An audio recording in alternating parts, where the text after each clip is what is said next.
Hello students, कैसे हो आप सब। आज हम डिस्कस करेंगे about the electric flux and जिसमें हम कवर करेंगे इलेक्ट्रिक फ्लक्स की डेफिनेशन को एंड स्टेट करेंगे और प्रूफ भी करेंगे about the Gauss law and उसकी जो एप्लीकेशन है गॉस लॉ की उसको वन बाय वन डिस्कस करेंगे। तो आओ फटाफट हम सारे टॉपिक कवर कर लें।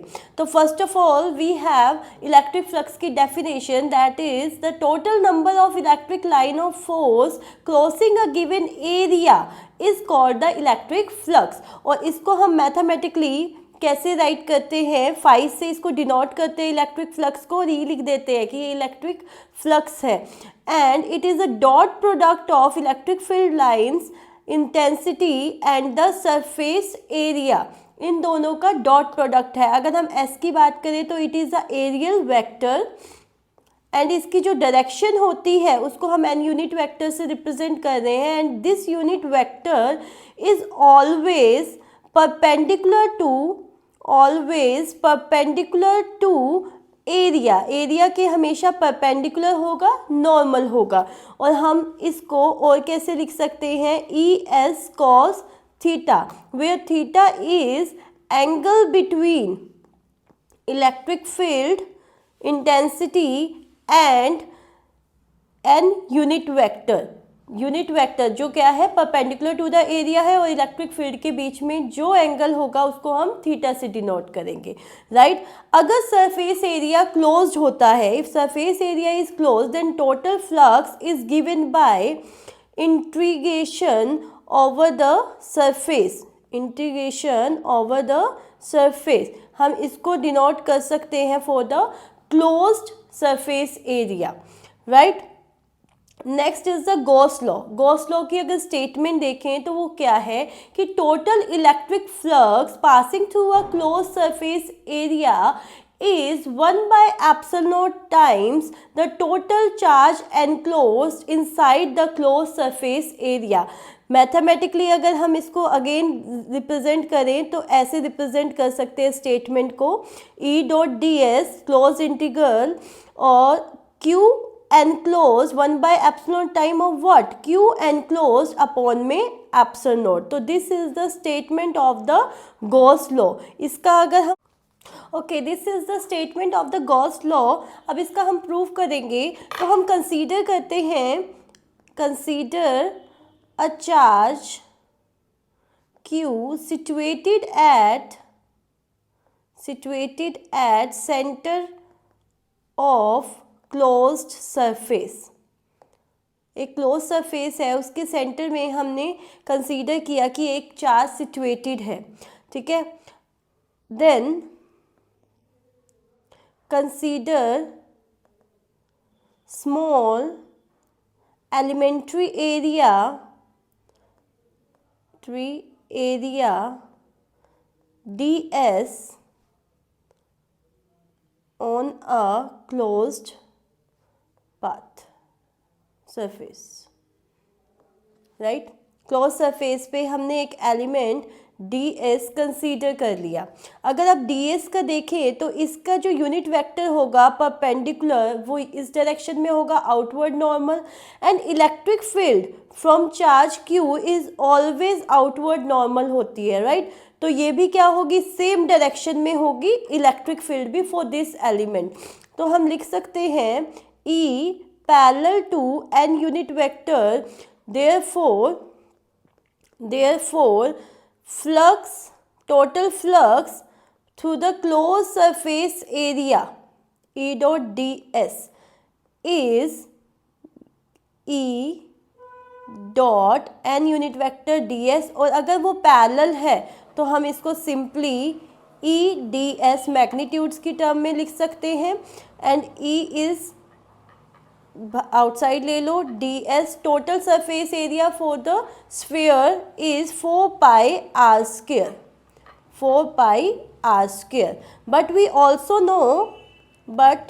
वी नो कि जो इलेक्ट्रिक फील्ड इंटेंसिटी है फॉर द चार्ज क्यू के लिए is 4 pi epsilon naught R square होती है, right. Substitute in equation 1 we get 5 is equal to Q 4 pi epsilon naught R square 4 pi R square, right. ये cancel out हो जाएगा, we get Q upon में epsilon naught, hence E dot D S is equal to Q upon में epsilon naught, that is the statement of Gauss law we proved, right. तो in this way हम Gauss law को prove भी कर सकते हैं। Next is the application of Gauss law. First application देखें तो फर्स्ट एप्लीकेशन है electric field intensity at a point due to infinitely long wire of charge. ठीक है, हमारे पास एक वायर है, वो इनफाइनाइटली लॉन्ग है, उस पर चार्ज स्टोर है, हमने कंसीडर करा है इनिशियली पॉजिटिव चार्ज वायर है, एंड उससे किसी पर्टिकुलर पॉइंट पर हमको पर्टिकुलर डिस्टेंस पर हमको इलेक्ट्रिक फील्ड फाइंड आउट करनी है। तो हम कंसीडर कर लेते हैं एक पॉइंट P जो R डिस्टेंस पे है, पॉइंट P जो R डिस्टेंस पे है, एंड इस लाइन से हम क्लोज्ड गॉसियन सरफेस ड्रॉ करते हैं, दैट इज सिलेंड्रिकल बनेगा फॉर द लाइन के लिए। एक लाइन वायर के लिए, लॉन्ग लाइन वायर के लिए हम अगर गॉसियन सरफेस क्लोज ड्रॉ करें तो that is the cylindrical here, right. R is the radius हो जाएगा। अब पी पॉइंट पर हम कंसीडर करेंगे एक surface area, elementary surface area ds, right. तो इलेक्ट्रिक फील्ड हमको पता है पॉजिटिव से कहाँ जाती है, आउटवर्ड नॉर्मल होती है, और इस सरफेस एरिया का अगर यूनिट वेक्टर देखें that is perpendicular to the area and always normal, outward normal होगा in the same direction as that of electric field lines, right. अगर हम इस बेस से देखते हैं, ये तो कर्व सरफेस एरिया देखा, अगर बेस से एक एलिमेंट कंसीडर करते हैं, यहाँ पे ds2 कंसीडर किया, इसका अगर हम एलिमेंट देखेंगे तो इसका जो डायरेक्शन देखेंगे एंड यूनिट वेक्टर की, वो इस डायरेक्शन में होगी outward normal, and electric field तो रिमेन इसी डायरेक्शन में रहेगी फॉर दिस सरफेस ऑल्सो। तो ये क्या बन गया 90 डिग्री। तो देयरफॉर जो कर्व्ड सरफेस एरिया है ओनली वो कंट्रीब्यूट करेगा फॉर द इलेक्ट्रिक फ्लक्स के लिए। अगर हम ये जो एज एरियाज देखेंगे ये कंट्रीब्यूट नहीं करेंगे because they are at the 90 degree and we know cos 90 is 0। तो हम इसको कैसे लिखते हैं, तो if we want to calculate the electric field lines, हमने कंसीडर कर लिया point P, consider the cylindrical Gaussian surface of radius r and इसकी जो लेंथ है वो क्या है L है। Now you by using Gauss law we get E dot ds is equal to q upon में epsilon naught, right? But जो ये E dot ds है, this electric flux is only due to curved surface area and electric flux is 0 for edges, right? Curved surface area because E is electric field parallel to the n unit vector. 0 because E is perpendicular to unit vector, right? So we can write E ds q epsilon not, और curve surface area का total surface area कितना हो जाएगा 2 पाई r l q epsilon not, and E is equal to q 2 pi epsilon not r l.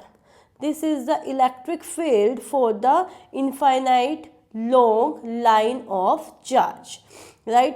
अगर हम इसको linear density की terms में निकालें, लीनियर डेंसिटी क्या होती है Q अपॉन में L, तो हम इसको लिख सकते हैं Q lambda L, right. Substitute in equation 1 we get E is equal to में lambda L 2 pi epsilon naught RL and E is equal to 2 pi epsilon naught R. This is the electric field intensity for the infinitely long line wire of charge. Right? अगर हम variation देखें electric field and R के बीच में तो वो क्या होगी, inversely proportional है. E is inversely proportional to R here. So we get this graph, this variation. Right, this is the first application, electric field intensity at a point due to infinitely long line of charge. Okay, next application is electric field at a point due to uniformly charged spherical shell. तो इस case के लिए हम consider करेंगे, consider a spherical shell of radius capital R and plus Q charge is given to it. हमने इसको plus Q charge provide करवाया. Right, जब भी कोई शेल होता है तो हम उसको चार्ज प्रोवाइड करते हैं तो उसका सारा चार्ज सरफेस पे आ जाता है, बिसाइड्स कि वो इनसाइड उसके एग्जिस्ट करे. राइट, तो इसके हम 3 केसेस बनाएंगे. फर्स्ट केस में हम कंसीडर करेंगे point P outside the spherical shell और वहाँ पर फाइंड आउट करेंगे electric field intensity. Second case में हम इसके सरफेस पर इलेक्ट्रिक फील्ड इंटेंसिटी देखेंगे एंड थर्ड केस में इनसाइड इट. राइट, तो फर्स्ट केस देखते हैं. If the P point lies outside the spherical shell और कंसीडर और इसका गॉसियन सरफेस बनाएंगे हम ऑफ डिस्टेंस R का, तो एक क्लोज सरफेस बनेगा, वो भी एक तरह का स्फेरिकल शेल ही होगा. राइट, देयरफॉर यूजिंग गॉस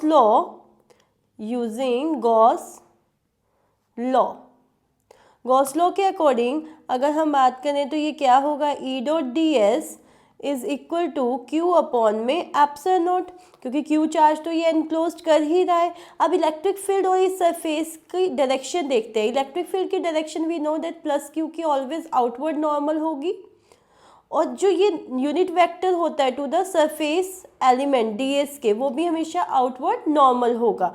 तो हम लिख सकते हैं it is E ds Q epsilon not because E is parallel to n unit vector. तो E ds इसके लिए 4 pi small r square Q epsilon naught and E is equal to Q 4 pi epsilon naught r square. तो जो electric field, so this is the electric field intensity at point outside the spherical shell. अगर हम इसको surface charge density की terms में लिखें तो we can write Q upon में एरिया is equal to में sigma. By definition we know that sigma is the surface charge density. So sigma is equal to में Q 4 pi R capital R square. right, क्योंकि जो charge है वो जो spherical shell है actual में of radius capital R का, उस पर सारा कंसनट्रेटेड है. तो हम यहाँ पे स्मॉल आर की बजाय कैपिटल आर ही लिखेंगे. तो sigma is equal to Q upon में 4 पाई आर स्क्वायर. तो Q is equal to sigma 4 pi capital R square. Therefore electric field is equal to sigma R square upon में epsilon naught small R square. Right, this is the electric field in terms of surface charge density. Now if the point lies on the shell, अगर point lie करता है on the shell पर, तो हम simply in equation 1 substitute कर देंगे small r को equal to capital R. So we get Q 4 pi epsilon naught capital R square that remain constant. ये हमेशा कांस्टेंट रहेगी.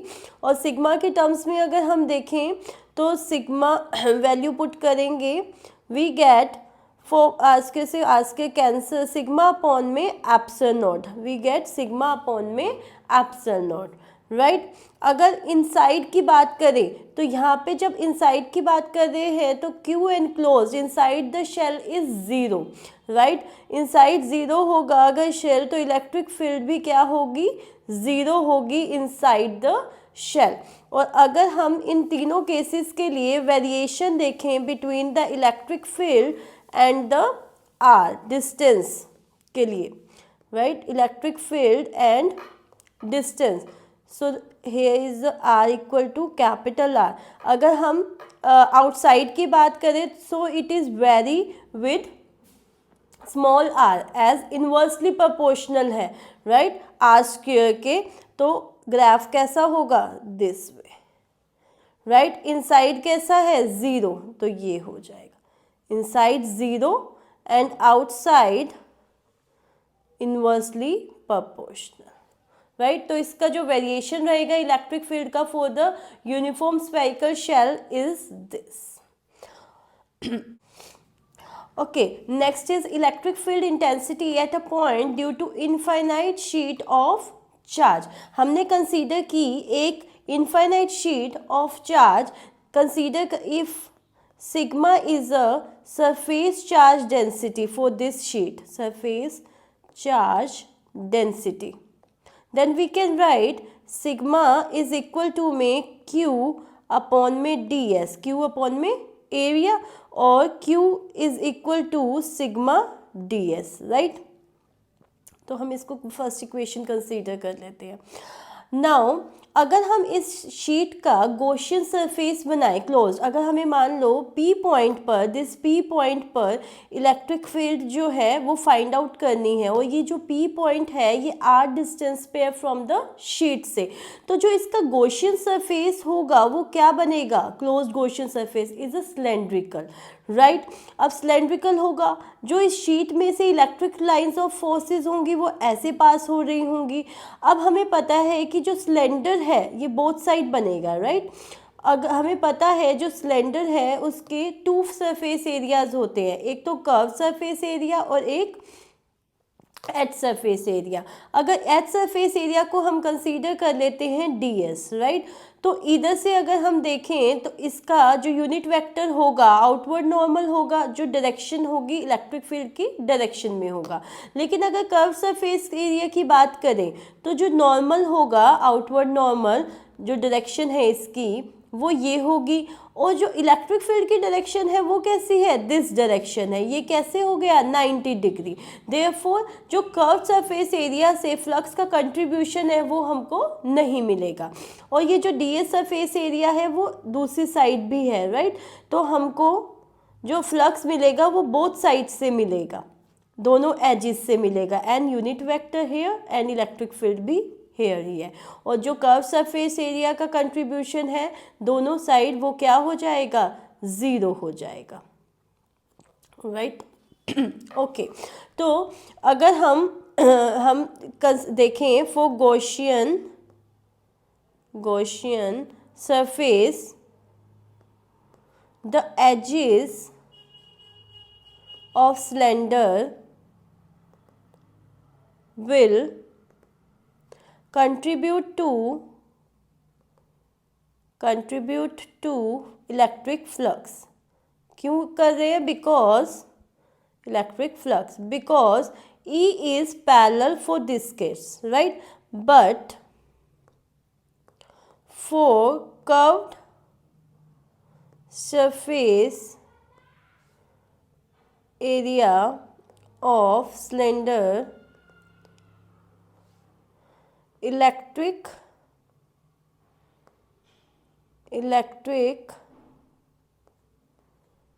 flux is zero because E is perpendicular to n unit vector, right? Now electric flux at edges is given by 2 E dot ds, right? और हम इसको लिख सकते हैं twice of E n unit vector ds, and we can write twice of E ds, right? और according to Gauss law, according to Gauss law जो flux होता है वो क्या होता है, E dot D S Q epsilon not.